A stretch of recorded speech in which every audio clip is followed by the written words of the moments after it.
अस्सलाम वालेकुम। 10th class students, क्या हाल है? उम्मीद है आप सब लोग ठीक होंगे। मैं आपका अपना कंप्यूटर लेक्चरर असदुल्ला गिल। तो आज हम लोग जिस न्यू टॉपिक के साथ आए हैं, टॉपिक बेसिकली वो पुराना ही है जो हमारा चल रहा है। कौन सा?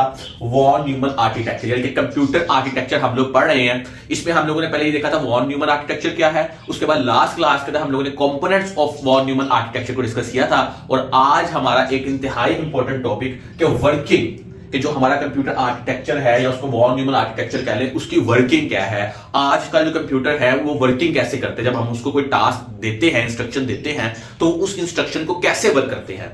ये आज का हमारा इंतहाई इंपॉर्टेंट टॉपिक और एक आसान सा टॉपिक। अच्छा, अब अगर आपने अभी तक चैनल को सब्सक्राइब नहीं किया तो भाई पहले चैनल को सब्सक्राइब करो। और अगर वॉन न्यूमन वाला पहला लेक्चर और जो इससे लास्ट लेक्चर तक कंपोनेंट्स वाला वो नहीं देखा तो पहले जाकर वो देखो, फिर आपको इस लेक्चर की सही से समझ आएगी।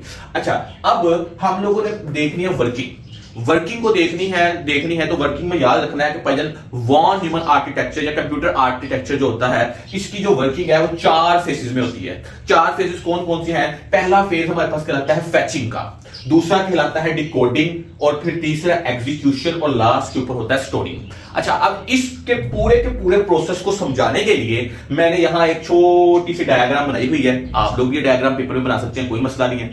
अच्छा, अगर आपको इस डायग्राम की और इस छोटी सी प्रॉब्लम की समझ आ जाए तो आपको समझ लीजिए कंप्लीट कंप्यूटर आर्किटेक्चर की या वॉन न्यूमन आर्किटेक्चर की समझ आ गई है। अच्छा, इसमें क्या है?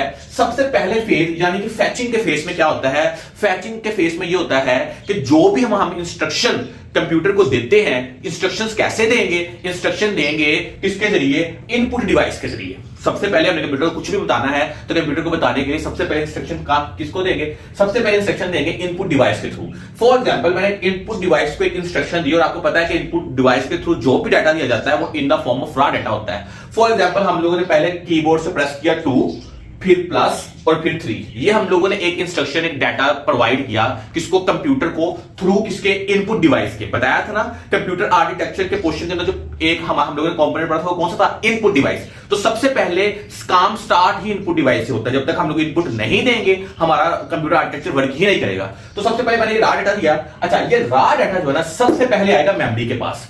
किसके पास आएगा? सबसे पहले ये रॉ डाटा जो है भाईजान, ये किसके पास आएगा? ये आएगा मेमोरी के पास। मेमोरी के पास आएगा। ये रॉ डाटा जब मेमोरी के पास आएगा तो कौन सी मेमोरी में डाटा सेव होगा? ये डाटा सेव होगा मेमोरी में। मैंने बताया था कि 2 तरह की मेमोरीज होती है, एक प्राइमरी मेमोरी और एक सेकेंडरी मेमोरी। तो ये डाटा किसमें सेव होगा? ये सेव होगा रैम के अंदर, रैंडम एक्सेस मेमोरी। हमारे कंप्यूटर की जो टेम्परेरीली या वोलाटाइल मेमोरी भी इसको बोलते हैं। वोलाटाइल क्यों बोलते हैं ये भी मैं बताता चलूं, क्योंकि डाटा को शॉर्ट टाइम के लिए सेव करता है। जब तक पावर आ रही है तब तक डाटा स्टोर रहेगा, जब पावर गई डाटा हमारा उड़ जाता है, इसलिए हम लोग कहते हैं कि वोलाटाइल मेमोरी है। अच्छा, इनपुट डिवाइस से डाटा कहां जाएगा? सबसे पहले रैम के अंदर, मेमोरी के अंदर स्टोर होगा। और जो हमारी मेमोरी होती है ना, मेमोरी के सेल्स बने होते हैं। रैम के क्या होते हैं? रैम जो डाटा किस फॉर्म में स्टोर होता है? सेल्स की फॉर्म में स्टोर होता है। तो भाई पहले सेल के अंदर हमारा डाटा आ जाएगा 2+3। क्या आ गया डाटा हमारा? 2+3। ये हम लोगों ने एक instruction the through input device, ये सेव होगी हमारे रैम के पहले सेल के अंदर। और उस सेल का कोई भी एड्रेस ले लें। फॉर एग्जांपल, मैंने यहां एड्रेस लिया हुआ 00001। ये इस एड्रेस, ये इस सेल का एड्रेस है, ठीक है। और ये आ गया समझ लो इंस्ट्रक्शन पहले सेल के अंदर। उसके बाद फॉर एग्जांपल क्या होगा? पहले स्टेप के अंदर फैचिंग में क्या होगा कि ये हमारा सीपीयू है। सीपीयू क्या करेगा? सीपीयू रैम से डाटा को फेच करेगा। सीपीयू रैम से डाटा को एक्सट्रैक्ट करेगा। सीपीयू फेच करेगा डाटा को कहां से? रैम से। तो ये हमारा सीपीयू है और ये हमारी रैम है। तो पहले प्रोसेस के अंदर यानी कि फैचिंग के अंदर सीपीयू रैम से डाटा निकालेगा। अच्छा, सीपीयू रैम से डाटा एक्सट्रैक्ट कैसे करेगा? अब आपकी बुक के अंदर भी लिखा हुआ है। इसके लिए हमें फैचिंग के लिए पहली चीज तो चाहिए मेमोरी, जहां से हमने डाटा एक्सट्रैक्ट करना है। करना किसने है? सीपीयू ने। अच्छा, सीपीयू ने करना है। करना किसमें से है? रैम से करना है। बट मसला यह है कि आपकी बुक के अंदर उसने कुछ न्यू चीजों के बारे में डिस्कशन की है, जिसके अंदर सबसे पहले उसने डिस्कशन किया है रजिस्टर के बारे में। हमारी रजिस्टर क्या होते हैं? रजिस्टर हमारी सीपीयू की इनसाइड मेमोरी होती है। हमारे सीपीयू के अंदर छोटी छोटी मेमोरीज होती हैं जिसको हम लोग बोलते हैं रजिस्टर्स। और मल्टीपल रजिस्टर्स होते हैं, मिलियंस रजिस्टर्स होते हैं, और हर रजिस्टर का कोई डिफरेंट काम होता है। जिस तरह के आपकी बुक के अंदर उसने बताया है कि अगर हम लोगों ने ये फैचिंग वाला प्रोसेस करना है तो हमें 2 तरह के रजिस्टर चाहिए। पहला पीसी रजिस्टर, पीसी से प्रोग्राम काउंटर रजिस्टर, और दूसरा है आईआर रजिस्टर, इंस्ट्रक्शन रजिस्टर। ये 2 रजिस्टर्स हों और रैम हो और सीपीयू हो, बेसिकली रजिस्टर्स भी सीपीयू के अंदर ही हैं, तो हम लोग क्या कर सकते हैं, अपना पहला स्टेप कर सकते हैं जिसका नाम क्या है, फैचिंग।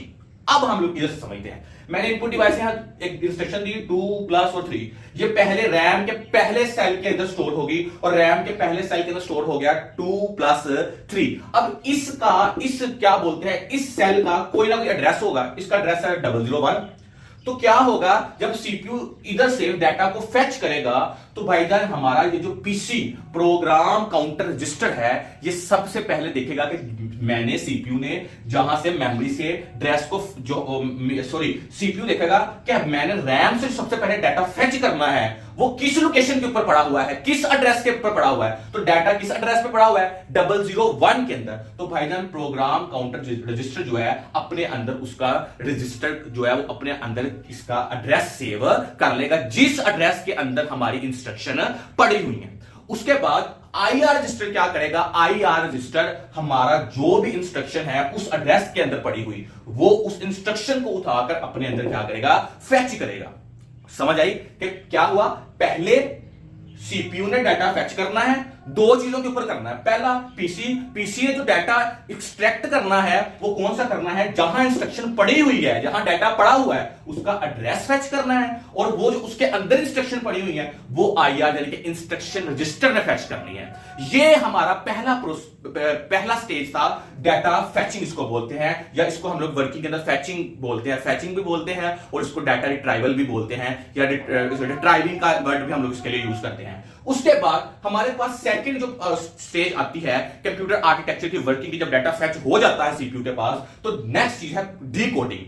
अब डीकोडिंग क्या होती है, डीकोडिंग के अंदर जो हमारा सीपीयू है ये बेसिकली इस इंस्ट्रक्शन को समझता है कि इस इंस्ट्रक्शन पे बेसिकली क्या होने वाला है। अच्छा, अब फॉर एग्जाम्पल हम लोगों ने इंस्ट्रक्शन दी 2 प्लस 3, आईआर रजिस्टर में 2 प्लस 3 सेव हो गई।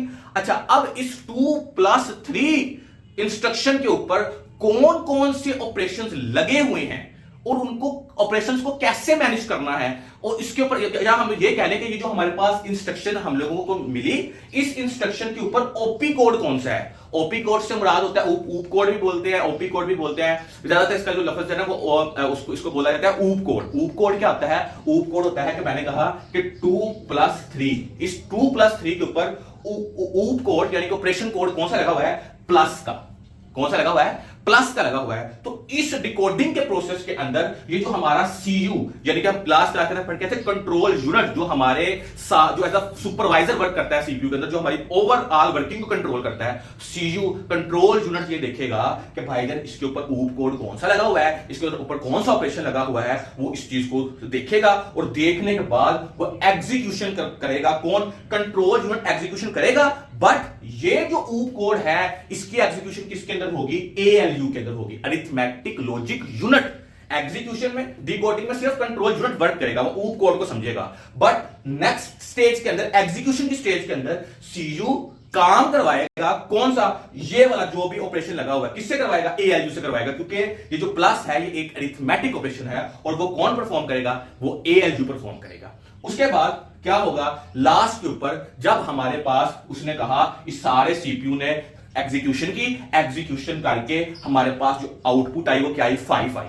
तो भाई जो आउटपुट आई वो भी कहीं ना कहीं स्टोर होगी, वो भी हमारी जो मेमोरी के अंदर स्टोर होगी। अब पहले साल के अंदर था 2 प्लस 3, जब एग्जीक्यूशन होगी मतलब पहले फैचिंग हो गई, फिर डिकोडिंग होगी, एग्जीक्यूशन होगी, तो फाइनल स्टेज के अंदर हमारे पास जो डाटा है वो वापस आकर मेमोरी में कितना स्टोर हो गया, 5। और ये जो 5 डाटा है ये वापस आउटपुट करके सिस्टम को दिखा दिया जाता है।